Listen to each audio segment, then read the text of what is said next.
Hey, you guys, I had a really good word that just came to me now. And I wasn't going to do this. As a matter of fact, I all day was on calls. And the enemy, of course, is coming at me with a migraine. I bind, rebuke, and cancel it in Jesus' mighty name. So I had to get on here, migraine or not. I have a heating pad on my head right now as we speak. And I had to give this word. So I want to bring some clarity to everybody that has a spouse that's going through,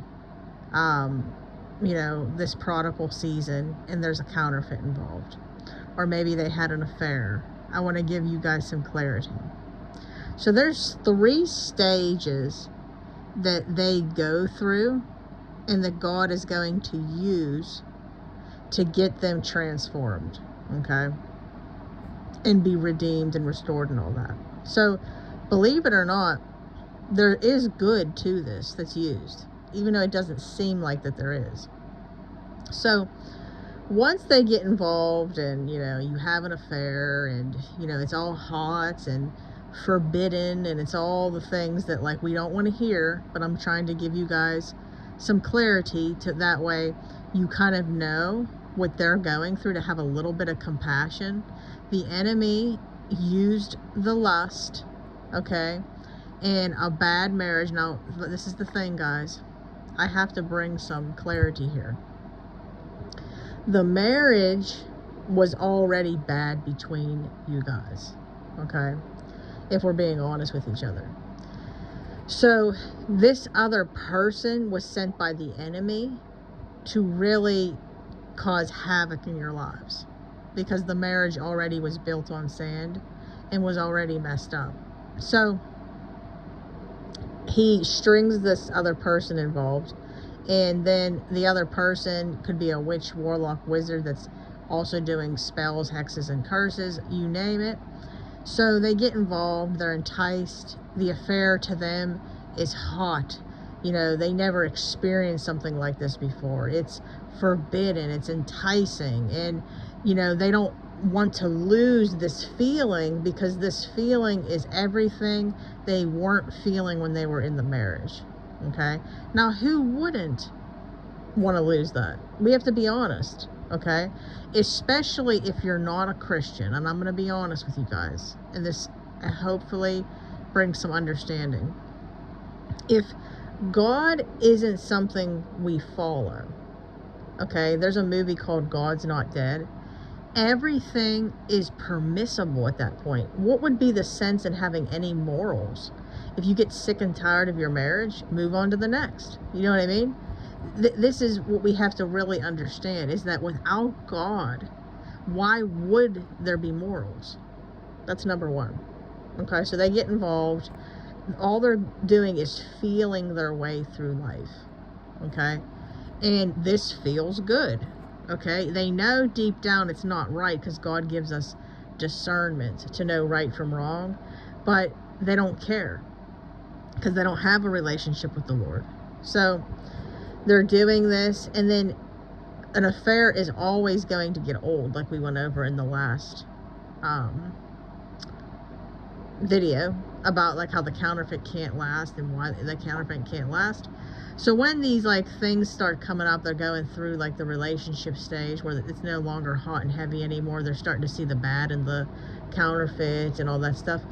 They keep trying to end it, okay, because the limerence is now over, okay, and they keep trying to end it, but then something just like as they go without it, it's like the same thing. You guys have probably went through this yourself with anything that you gave up, whether it was coffee or whatever. Something in you is like trying to gravitate back towards it, because it was an addiction at one point, and a habit is hard to quit.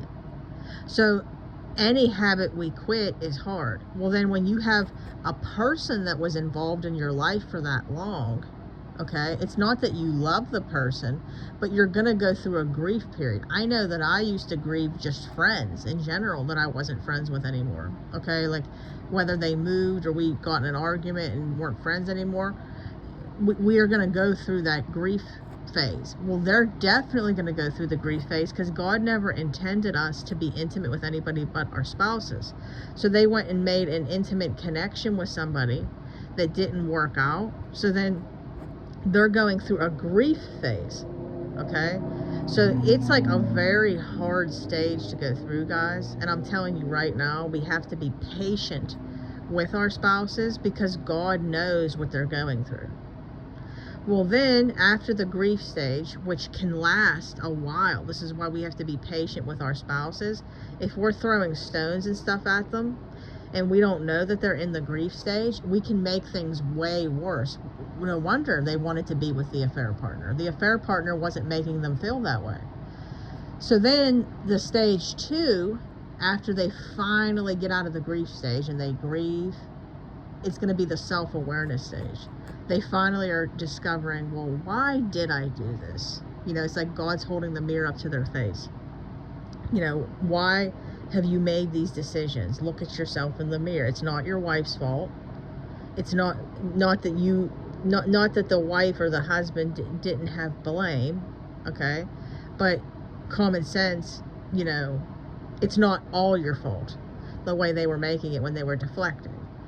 So then the self-awareness stage is them really going to be understanding their self. God's really going to be showing them why they made the decisions that they made.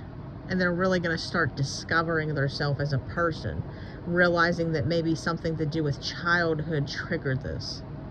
Then it's going to lead into, after that self-awareness stage, it's going to lead into the transformation stage, which is when they finally put to action what they realize the problem is. Maybe they realize, you know what? I've always felt rejected, and I need to have more attention from people to not feel rejected, which we went over. If you were in group coaching last night, we went over this, okay? So there's roots to these problems, and then they're going to actually put to use and finally decide, I need to get help. I need to seek God. I need to change my life. And that is the transformation stage. But see, as you can imagine, this takes time. They got to go through the affair. The limerence needs to wear out. The honeymoon stage needs to wear out. Then they got to go through the breakup of the affair. Then it needs to lead into the grief stage, the self-awareness stage, and then the transformation stage. So I thought that this video, because a lot of my clients lately are struggling with these counterfeits, and I thought that this right here would really bring some clarity, and I wanted to share it with you. I know a lot. I wish that I didn't know a lot, but, you know, unfortunately I know a little bit, you know, too much, but I figured I'd share that with you guys, and I hope that it has blessed you. Be patient with your spouse, because they're going through a refiner's fire, all right? And God is going to really blow your mind when you see the work that he does within your spouse. But you got to be patient. Take the rock out of your hand, okay? Quit blaming them and understand that this is deeper than them just cheating on you. It has so much more to do with it. So I hope you all have a wonderful night. If you could, please like the video and comment. It helps me out big time. I would love to work with you guys. If you would like to do a one-on-one session with me, you can email me at deadmarriagesredeemed@gmail.com. I repeat, deadmarriagesredeemed@gmail.com. Also, come on over to our Facebook group. We would love to have you. Dead Marriages Redeemed. We have a wonderful Facebook group. Praise God. We got 197 members, guys, in the last couple days. That is all God's doing. Well, I hope you all have a wonderful night. God bless you, and remember, the best is yet to come. God bless. Bye.